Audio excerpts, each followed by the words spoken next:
Hello, my friends. Welcome to another episode of Deep True Crime. I'm Manny Rodriguez. Thank you for joining me today. In today's episode, we are giving you a full timeline of what we know from the day of till today. What updates have there been? Have there been any breaking news? I'll tell you this before we dive into this, and I'll hit on it again towards the end. But I feel like we get a lot more from Mr. Steven Goncalves, the dad of Kaylee Goncalves, more than we do anyone from law enforcement. He's an angry dad who is basically demanding answers. But law enforcement says they have to stay tight-lipped because they do not want to mess up this investigation. And so we're going to be diving into what we know about this whole timeline. If you've been following my channel, I've not done a full timeline. That's why we're doing it now. It's been a month, 4 weeks and 1 day to the day. Tomorrow will be actual 13th from last 13th when this mass murder happening. So let's go ahead and dive into what we know, my friends.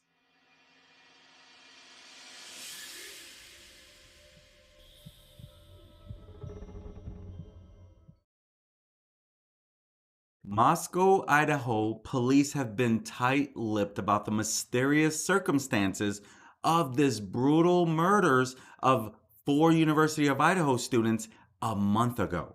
Officials have said that they do not have any suspects or a murder weapon and warned the small town of 25,000 people to be vigilant. The victims, Ethan Chapin of Conway, Washington, Madison Mogen of Cordaline, Idaho, Xana Kernodle of Avondale, Arizona, and Kaylee Goncalves of Rathdrum, Idaho, were all found stabbed to death November 13th. Mogen, Kernodle, and Goncalves, they all lived together with 2 other students in a 6-bedroom home off campus at 1122 King Road near Fraternity Road. Now, Chapin, who was dating Xana, he was staying the night. He did not live there. This is what is known about what happened before and after the killings.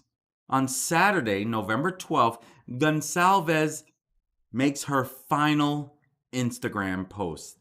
At 8:57 p.m., Goncalves posted a cheerful picture on Instagram posing with 4 friends and smiling broadly, which appear to be taken on the porch of a house.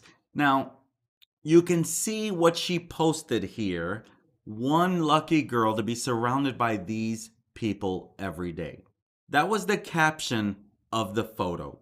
That night, Mogen and Goncalves, they hung out at Corner Club, a downtown bar, while Chapin and Kernodle, they went to a party together at the Sigma Chi house on campus. Now, this is according to police. November 13th, 2 victims were seen in the Twitch footage that we don't really know much more than that. But they are seen in this footage. And you can see a little bit more of the actions around this. So they were seen on this video at 1:41 a.m. near a food truck in this clip that was posted to Twitch. This Twitch is an online platform for live streaming. A lot of gamers hang out there and build their audience there. And so this clip, you can see them at the actual restaurant, at the Grub Truck. And you can also see in the background where this Jack Showalter, who is the man that was with the hoodie, he's also in this scene. You can see the man that owns the Grub Truck or worked at the Grub Truck, one of those two. But, they have cleared basically anyone in this video. But a lot of people still have their doubts about Jack Showalter, who is also in this video. In the top left, he is literally off to the back. and he's standing there. It almost looks like he is waiting for the girls, which is what makes this really fishy. You can also see now he's starting to kind of pace. You see him with the hoodie right there? Top left. You just saw him a little bit. Let me rewind that a little bit. And you see as the girls walk away, he's kind of following in their direction, which brings a lot of red flags to a lot of people that are following this story. And there he is again with the white hoodie. You can see him on the top. You can see him on the bottom left. He's still there in the bottom left. What I found interesting is when he first gets here, his hat and his hoodie are on differently. Number one, he didn't have his hoodie on. Number two, his hat was backwards. And as he's standing there waiting, he changes his hat to the bill pointing forward and then puts his hoodie on. We come to find out that that's Jack Showalter. And we will revisit this again, but that's exactly the video and everything that is surrounding this. Now, again, law enforcement, they said that the gentleman, the people at this grub truck have nothing to do with it. They wrote it off. But see, here's where I'm confused. Who did they write off? Did they write off Jack Showalter? Did they write off the guy with the hat and the beard? Not the one on the top right working the grub truck. The one on the bottom left with the beard, the big guy. So I'm still like, okay, who did they write off? So that's a little question I still have. They said the man at the grub truck, but there's multiple men. She almost looks like she got into a kind of an argument with the big guy with the beard and the hat on. But again, could mean nothing. I'm just speculating what the video kind of leaves me to believing. And so Chapin and Kernodle, they returned home about 1:45 a.m. Now, while Mogen and Goncalves, they arrived at the house at 1:57 a.m. after taking a sorority designated driving service. Now, this is according to the police and the family. The two female roommates who survived the attack, they returned home from their night out before the four friends around 1 a.m. The four victims were stabbed to death with a fixed blade knife between 3 a.m. and 4 a.m. on the second and third floors of the home, according to the police. The murder weapon has not been recovered. The surviving roommates, they called over some friends to the house because they believe one of the second floor victims had passed out.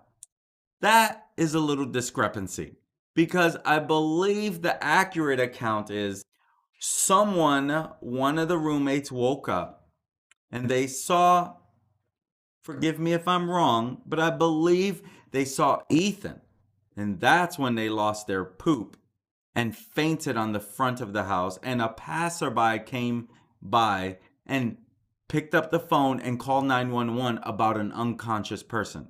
The person who just saw something on the inside and passed out from what they saw, like fainted. And so that was where the 911 call had started. And so the call was placed from one of the surviving roommates' phones at 11:58, reporting the unconscious person. Now, police said multiple people spoke to the dispatcher. Was it some friends? Was it the passerby? It might have been the passerby along with some of the friends that were arrived on scene after they were called. We don't know the whole timetable.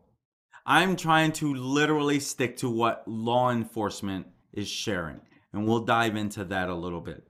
But afterwards, a little later in the day at 2 p.m. Sunday, that Sunday, the university sent out a vandal alert notifying students of the homicides and telling them to shelter in place.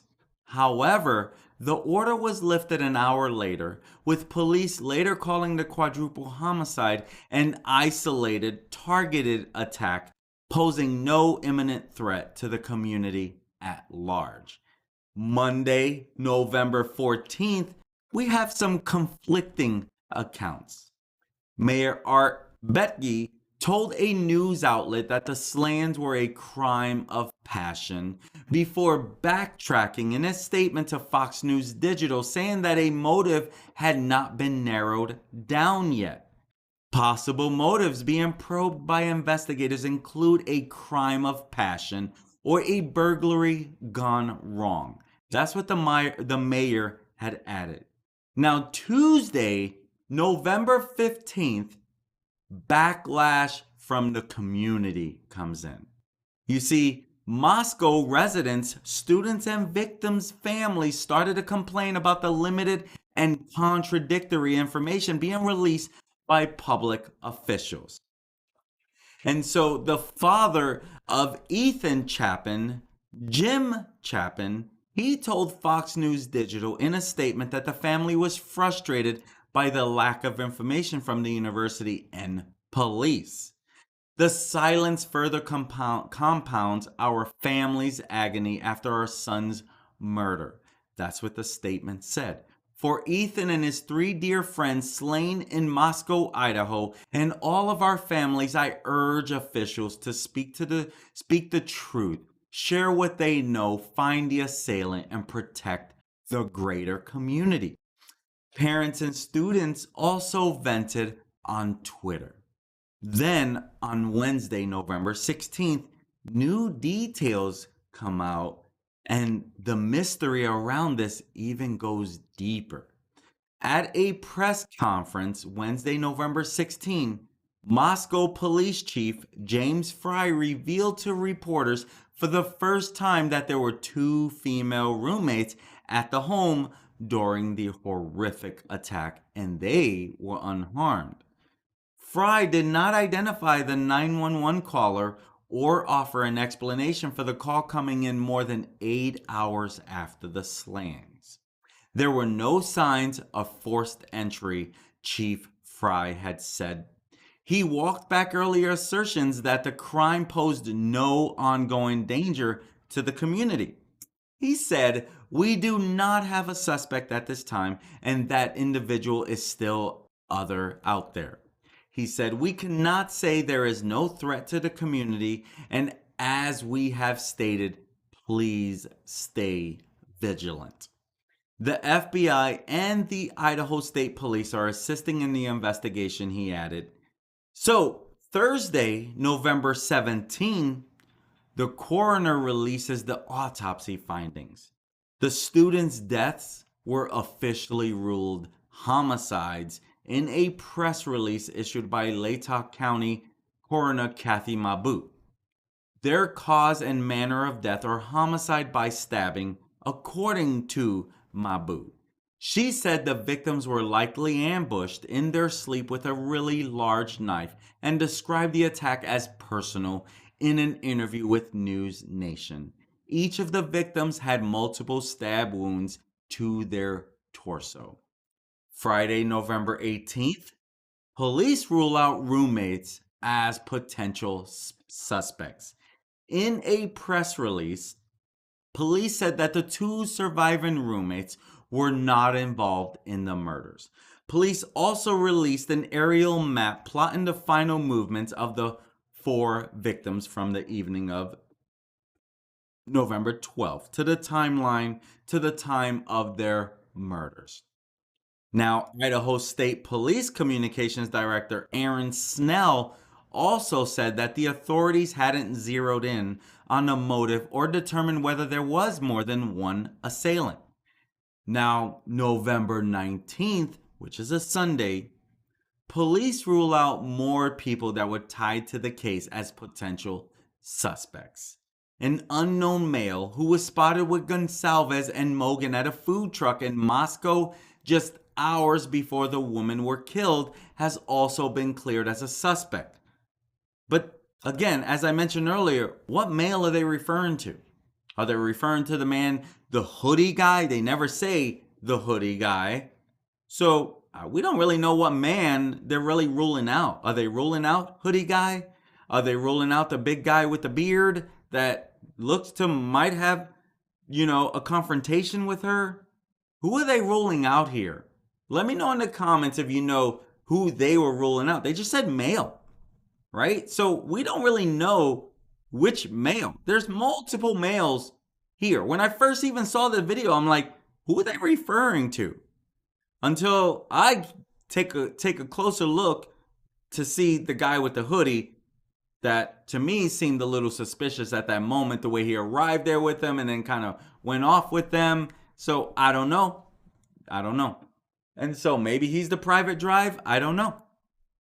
Now, the surviving roommates and the friends they called over to the house were also believed to not be involved in any way, according to the police. Monday, November 21st, police dismissed potential connection between the skinned dog and murders. An Australian shepherd was found skinned and filleted 3 weeks before the killings, and police said this was not related to the homicides. Detectives also revealed for the first time that there was a dog at the home during the killings. You can see little Murphy here in the picture with Kaylee Goncalves.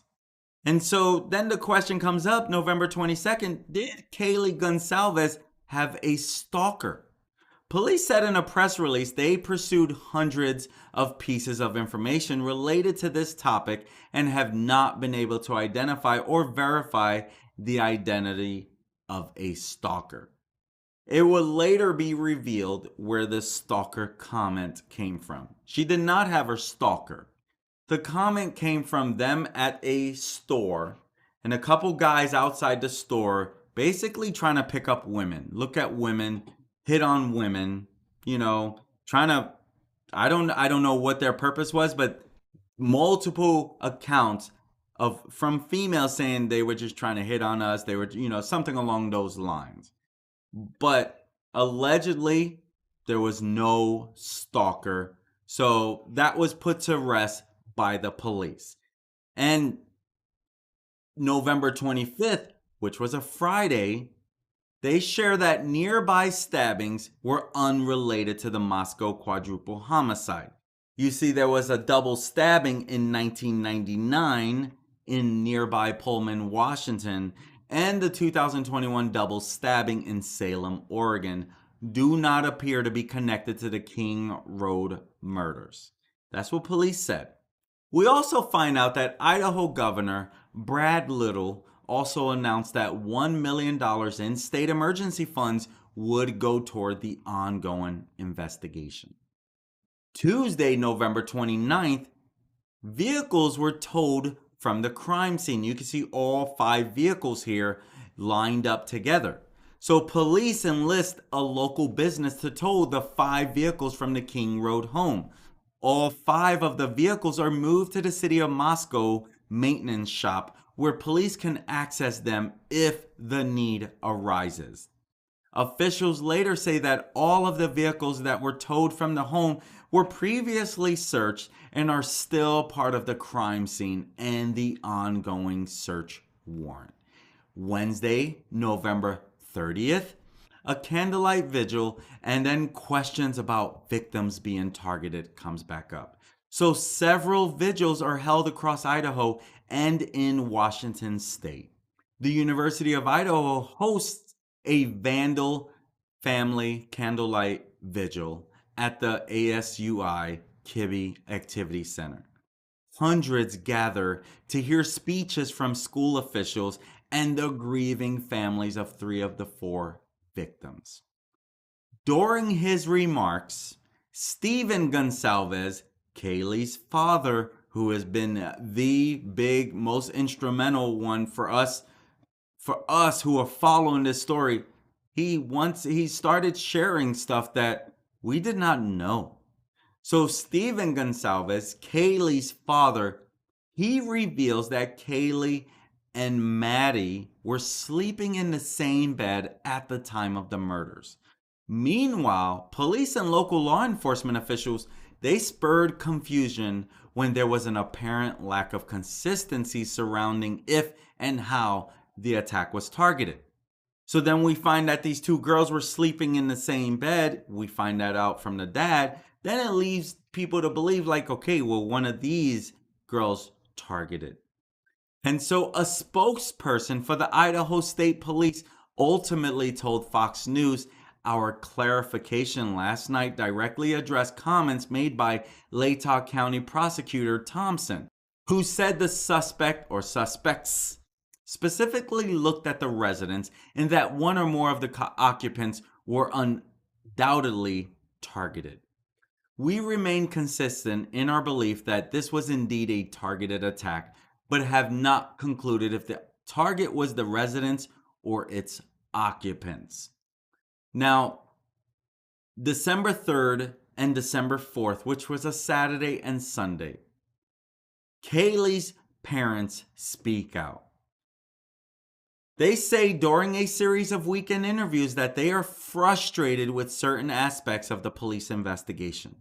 Christy Goncalves, Kaylee's mother, told News Nation in an interview that she felt police were ruling out possible suspects very fast. And she says, I just feel like there have been a couple of individuals that were cleared very fast that maybe should not have been. That's what she shared. She added that she does not know anything about those individuals, but she thinks police may have cleared them too soon into their investigation. It was unclear if the Goncalves family was referring to anyone in particular. She said, I just know there were people that definitely should have been looked at. That's what she told the outlet. Meanwhile, Haley's father, Stephen Goncalves, he told Lawrence Jones Cross Country the means of death for his daughter and Mogen, who were asleep in the same bed, don't match. He said that their points of damage don't match. He continued, I'm just going to say it. It wasn't leaked to me. I earned that. I paid for that funeral. I sent my daughter to college. She came back in a box, and I can speak on that. Goncalves later told Fox and Friends that the suspect's alleged entry and exit point through a sliding glass door or window on the second floor of the home, which meets a hill on the ground level in the backyard, are available without having to go upstairs or downstairs. He says, I'm not a professional, so I want to specify that, but they've said the entry point was the slider or the window. It was the middle floor. So to me, he doesn't have to go upstairs. That's what Goncalves said. His entry and exit are available without having to go upstairs or downstairs. Looks like he probably may have not gone downstairs. We don't know that for sure, but he obviously went upstairs. So I'm using logic that he chose to go up there when he didn't have to. Wednesday, December 7th, police asked for any information about vehicle that was seen near the crime scene. So detectives are interested in speaking with the occupant or occupants of a white 2011-2013 Hyundai Elantra with an unknown license plate. You can see these stock photos in front of you. Tips and leads have led investigators to look for additional information about a vehicle being in the immediate area of the King Street residence during the early morning hours of November 13th. This literally was the biggest lead that they've shared with us. The biggest tip, the biggest breaking news that they've shared with us, that they were actually looking for this type of vehicle that was seen near the crime scene. And so investigators believe that the occupants of this vehicle may have critical information to share regarding the case. Now, police, they said that after they shared this image, of the car, December 8th, the next day, the tip line was now being directed to the FBI call center. Due to the volume of calls with tips and leads coming in and about the request for information about a white 2011-2013 Hyundai Elantra, the tip line is now directed to an FBI call center. The global call center has the resources to take those calls, categorize them, and send them on to investigators so they can utilize those tips in the investigation. Friday, December 9th, investigators monitor online activity related to the case. And so this is key for anyone, including myself, who has been sharing information. They are literally monitoring online activity that is related to this ongoing and active case and are aware of the large amount of rumors and misinformation being shared, as well as harassing and threatening behavior toward potentially involved parties. Anyone engaging in threats or harassment, whether in person, online, or otherwise, needs to understand that they could be subjecting themselves to criminal charges. This is key. Recently, a YouTuber, Joseph Morris, a lot of us have been hearing his name everywhere. I had refused to name drop him previously, but now I'm going to name drop him because he did the worst of the worst. When he was covering Gabby Petito, he created a false video to get clicks. And it worked. He got a lot of clicks and a lot of people shared it. In this particular case, he shared another doorbell camera about a masked man. And he acts like he just came across it. Oh my God, could this be it? But he creates this himself. This time he went too far. If you've been following my video, I shared about a neighbor saying they heard a scream. He kind of blew it off. He thought it was part of the party house. But then about a month later, almost a month later, he kind of thought to himself, oh, I remember that scream and I kind of blew it off. But Joseph, he went way too far. And it sounds like he even edited on his own way a Daily Mail part in there and added something to it. To me, I think that's illegal. I would think Daily Mail will be. He took the video down because he obviously knew he was wrong, because he had so many dislikes and a lot of people that called him out. Hey, these internet sleuths are good. They found out about you doing that to the Gabby Petito. They literally traced it back to you. You don't think they're going to figure this out? Why would he do that? Is he that desperate for a quick payday? The dude does pretty well if he just kept it honest. And so now it looks like he's lost a lot of subscribers. It looks like he turned off a lot of them, turned a lot of his videos. So my thought process is some of this is pointing to him. Some of what the Moscow police released is pointing to that guy, along with other people. Because you gotta be careful. You gotta be careful when you're doing this. I get it. You're a YouTuber, you want clout, you want views. I get it. But my gosh, don't fabricate things. Look for credible sources before you share it. I was actually blown away that people shared the mask rumor and it wasn't on any big thing. Shanquella Robinson, another big case that's in the news right now. Some people reported that there was an arrest. And guess what? Some top YouTubers ran with it. There still has not been an arrest. But hey, they got their views. To me, that's not worth it. Do it the right way. I get it. I get all that. But do it the right way. And so, at the end we all want justice. We all want justice. And so the police are asking you to rely on official channels for accurate information.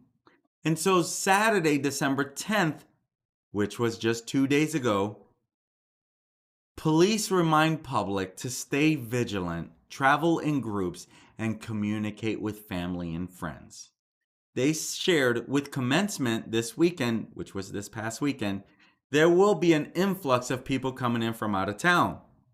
Moscow Police Department and Idaho State Police will provide coverage on campus and in the Moscow area. And they said, as always, we want to remind the public to stay vigilant, travel in groups, and communicate with family and friends as you travel. And they're always saying this. This is a key thing. And so today they also shared that another release. Nothing great, really. But they shared that the investigation team spent many hours over this past weekend going through tips provided to the FBI tip line and the tip line email.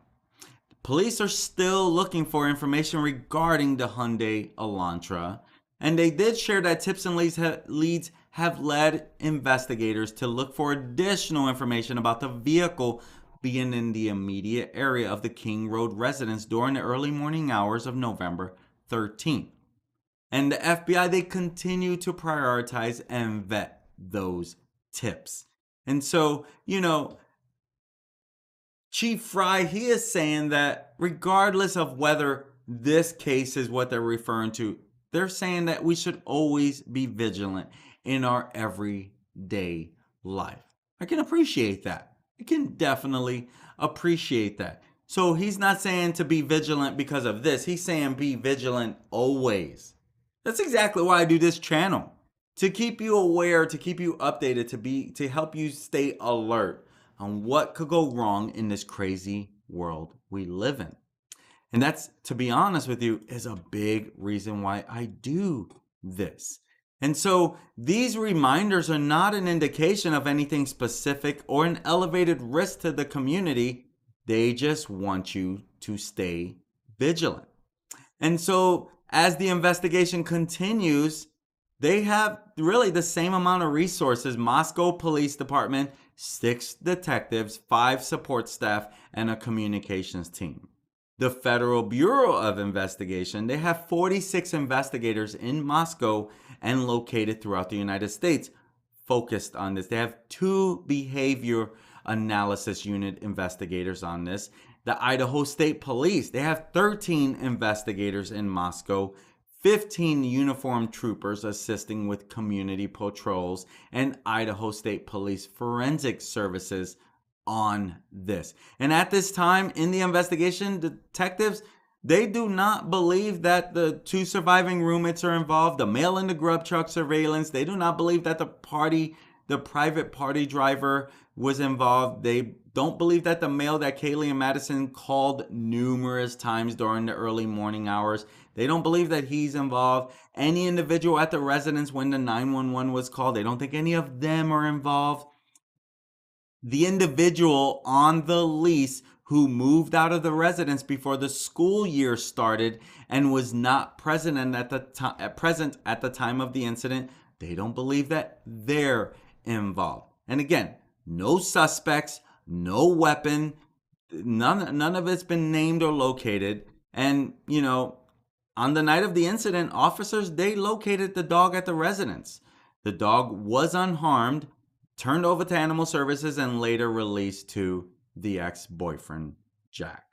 And, they did contact local businesses to see if anyone's seen anything about the knife. And so detectives seized the contents of 3 dumpsters to find any possible evidence. And, as I mentioned, Governor Brad Little directed up to $1 million in state emergency funds for this investigation.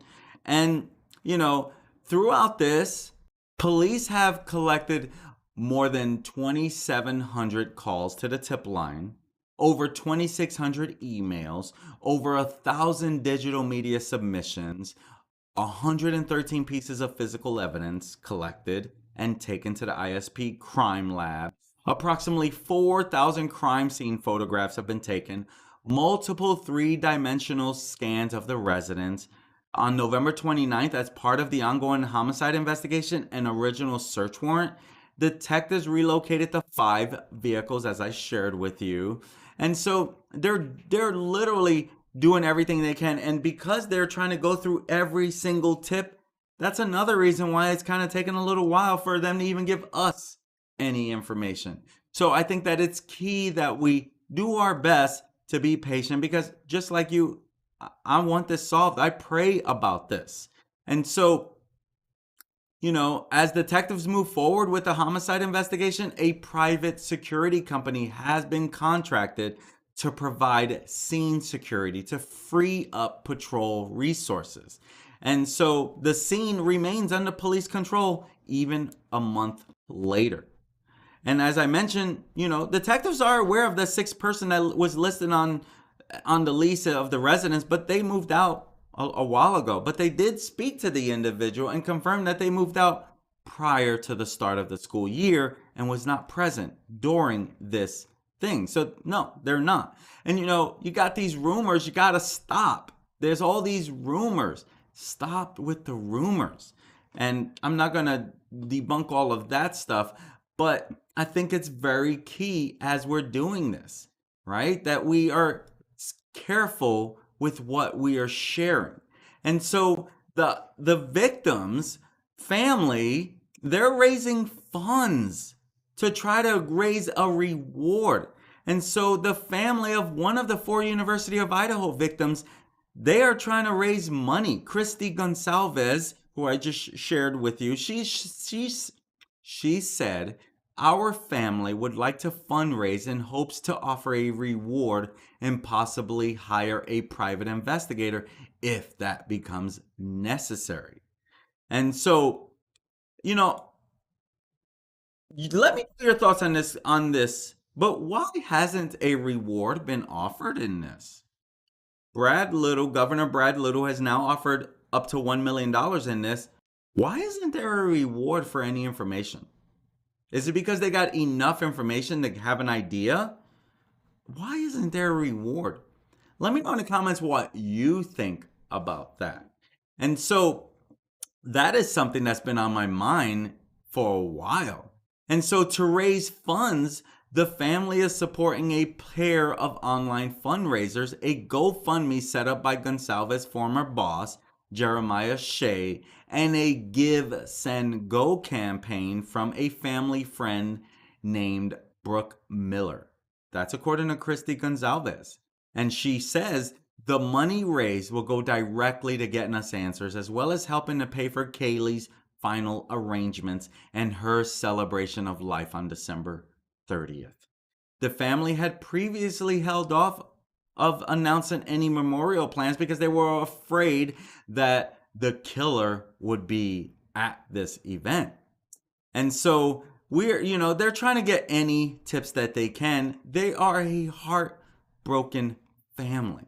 I do not blame them for trying to find any information on this.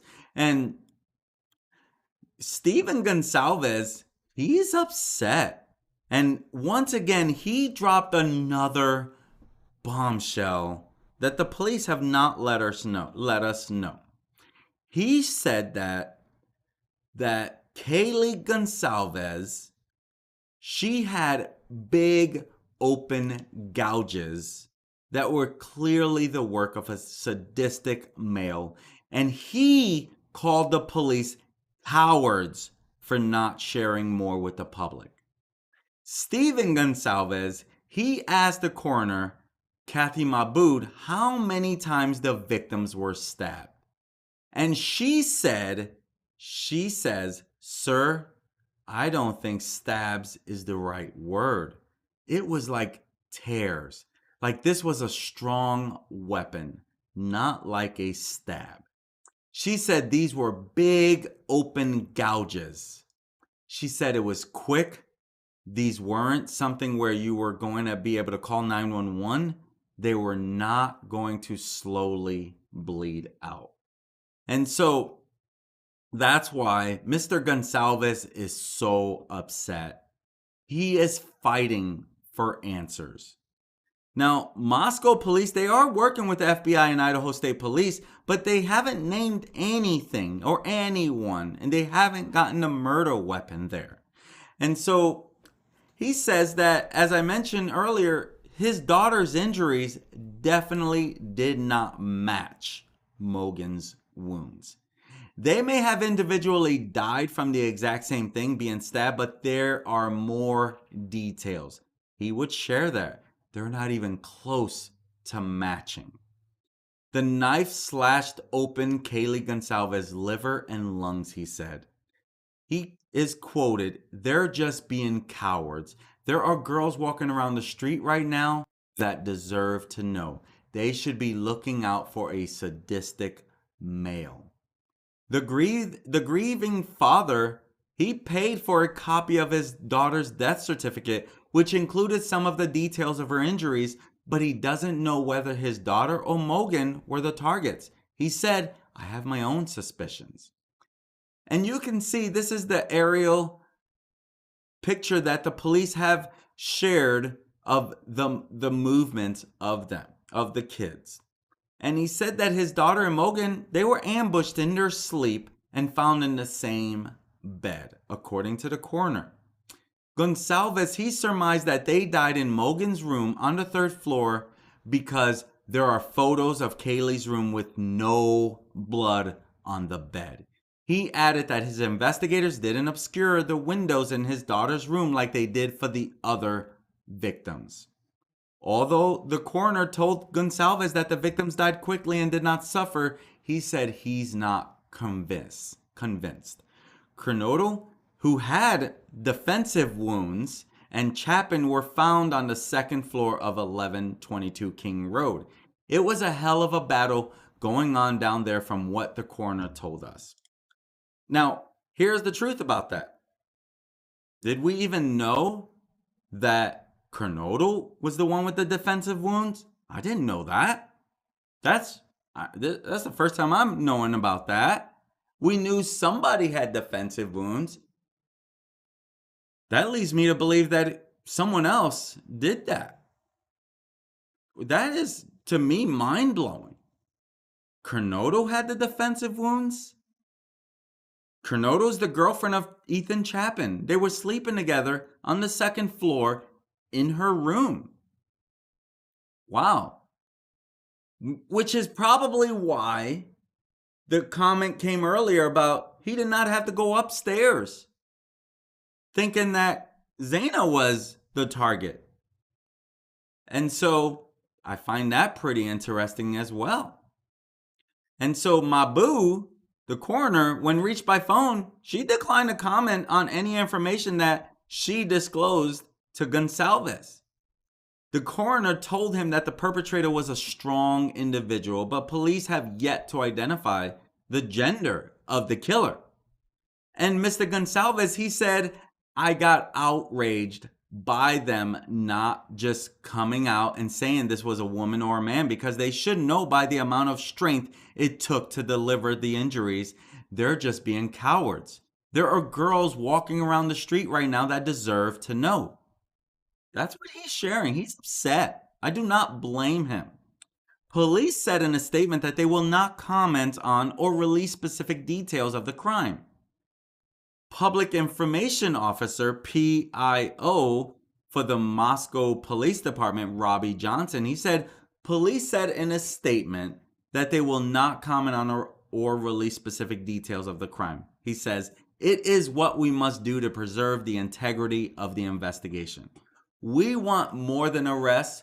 We want justice. It takes time to do it right."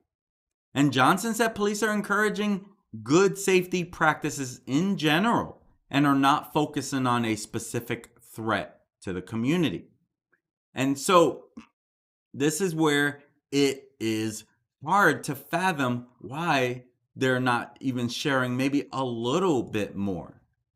But truth is, they should not jeopardize their case. They need to keep this as much as they can. Now, Stephen Goncalves, he is a hurt dad. He is upset. When he woke up, his world was turned upside down, and now he wants answers.